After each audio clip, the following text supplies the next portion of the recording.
Okay, you've seen robot and vehicle mode. Quakewave here is modelling the penny that I had to use to extract his heel spurs. You can see at the back he's got two little zinc platforms that stop him from keeling over backwards. One of them is very tough to get out because the tab on it is very, very thin, and I need to use a coin to move it. It's a good job I have lots of small change, isn't it? It is. Otherwise we would have been stuck and he would have fallen over a lot like he was drunk. So other than that, this design is just, it's masterpiece Shockwave. Yes, there's nothing, there's nothing on this that you wouldn't expect on a masterpiece version of Shockwave. Yeah, it's even got a lot more metal than your average masterpiece. Yes, fair point. It's well painted, it's beautifully sculpted, it's magnificent. Which means that this is probably going to be rather high. It can be a bit of a foregone conclusion a lot of the time. Bear in mind the bias involved, that we are both enormous Shockwave fans. Yes, enormous Shockwave fans and enormous fans of this toy. Basically this review has been a 20-minute wedding proposal from me to an action figure, which I think is massively unhealthy. It probably explains why I'm still single, but it's a good toy, so there. And it is a good toy. It is not a good toy. Not a good display piece. It's a good display piece, but primarily it is a good toy. It is a good. The gun, as I say, it doesn't stand up properly in gun mode when you stand it on a shelf. But it's not meant for that. It's meant for you to put it in your hand. Yes, you're supposed to run around the kitchen with it, shooting at making pew pew noises. Yeah. That's right. The lack of a sound chip, the only faint disappointment. It could do with making zark noises, of its own. Yes. All right. So let's give him his scores. Build quality. It is a very, it's a again, although it's a lot of it's plastic, it's a good solid feeling toy. That's the articulated fingers, just because of their size, I think worry me slightly, and the fact that it's translucent plastic. It just looks flimsy. Even though I've had no problem with it, I don't feel like anything's going to break. And the heel spur is difficult to get out, that I can't move without a toy. I think that just knocks a point off. So build quality, it gets a 9. 9, yeah, because I think that heel spur would annoy me over time as well. So if you don't have any change around, it could be very aggravating. Design, look, feel. Sorry, that didn't mean that to sound quite as sexualised as it did. Yeah, thank you. It worried me slightly for a second there. No, just how does it look? How does it, appear? What's the paint applications and all sorts? It's got silver paint on the thighs. It's got darker purple paint on the waist. It's got silver ears. I don't think they're painted. They might be. I think they're silver plastic, but I could be wrong. Well, it's a very striking, striking toy. And of course the barrel. The barrel is purple plastic. It's all painted over in silver. Yes. And very carefully done as well. Yep. It looks pretty much entirely purple when it's all folded over, and entirely silver when it's folded the other way. That is a clever, very clever touch. So, yeah, I'm hitting the top of the charts. Design, it's a 10 for me. What do you think, Al? Pretty much a 10 for me as well. There's not really a misstep there that I can put my finger on. Alrighty. Transformation. Transformation. Well, the first time I saw it, my thought was that's going to be incredibly complicated, and I was surprised that it's a lot less complicated than I thought it was, but in a good way. It's it's pretty simple and pretty elegant. It basically boils down to the arms become the front of the gun with the help of the backpack, and the legs become the back of the gun. Yeah, it's simple, it's elegant. I like it a lot. And we've discovered earlier on in the video that I can get it after a bit of practice from robot mode into gun mode in about 2.5 minutes. And gun to robot is about the same, maybe very slightly longer because you've got to fiddle around with the heel spurs. So I mean that's what you want for something that fundamentally is a toy. Yeah. It may be a toy for very large children, but it's a toy nevertheless. Indeed. So we marked it down in build quality for the heel spur problem. So I say transformation, it gets a 10. It gets a 10 for me as well. It's just kick-ass. Alt mode. It's Shockwave. It's a gun. You run around. It makes pew pew. Well, you make pew pew noises. It lights up. It's it's a big chunky laser gun It's got a very nice flip up sight that the original Shockwave doesn't have. I don't think. Yes, it does. Does it? Yeah. Oh, I stand corrected. But yeah, it's a laser gun. It turns into very obviously a laser gun. The only issue is that it doesn't have a trigger that you can make the light come on with. Yeah.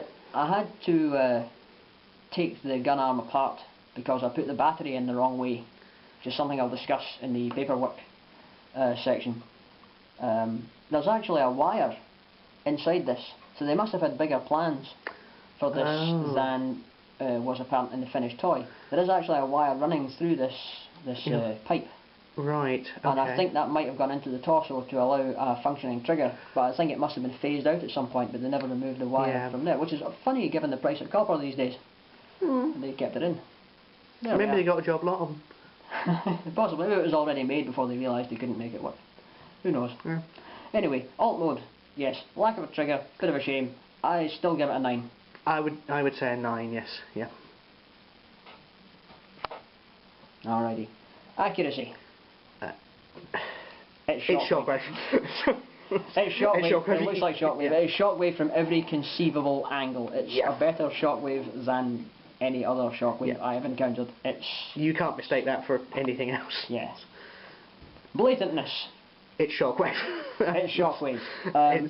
Even the front of the box, which I don't have with me, but I'll take a picture and add it to the video later.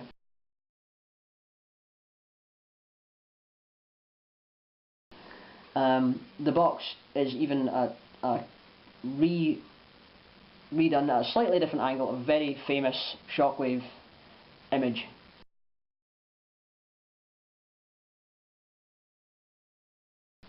There is absolutely no pretense at all, even with a translucent hand. No. It's Shockwave. Yeah. That is all blatantness. You can't get more blatant than that. They even called it Quakewave. It scores top of the line for blatantness. Very high scoring this review, funnily enough. Strange that, isn't it? Although I think we're going to hit a weakness here. Accessories. What accessories? Exactly. It has the backpack.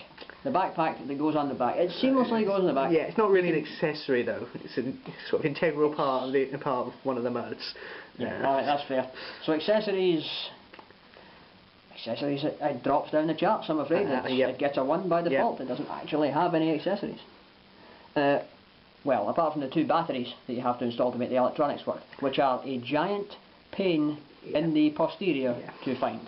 So I'm afraid accessories don't count as accessories. The bottom of the chart. You got 1 for accessories. Paperwork. Now paperwork is a mixed bag. Let me show you the highlight of the paperwork, in that the images on the inside.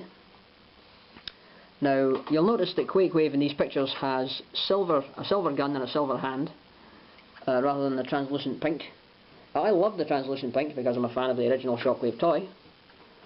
But I know some people didn't, so actually future Shockwaves from the second and third run was actually shipped with a silver hand and gun arm, so you could swap them out, which is a testament to Fans Toys' dedication to pleasing their customers. Yes. I suppose when you're a small company like that and you live or die by each release, you've got to do everything in your power to keep people happy. So I respect them for doing that. But most of all, what excites me about these instructions is that they use photographs.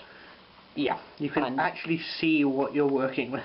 Yeah, well, you can see what you're working with a render as well, I think, but the photographs just excite me no end because I'm a massive nerd, even by Transformers fan standards, and I remember the old photographic instruction manuals from 1984 and 1985, and this... The high watermark for Transformers instructions. Indeed, this brings back this.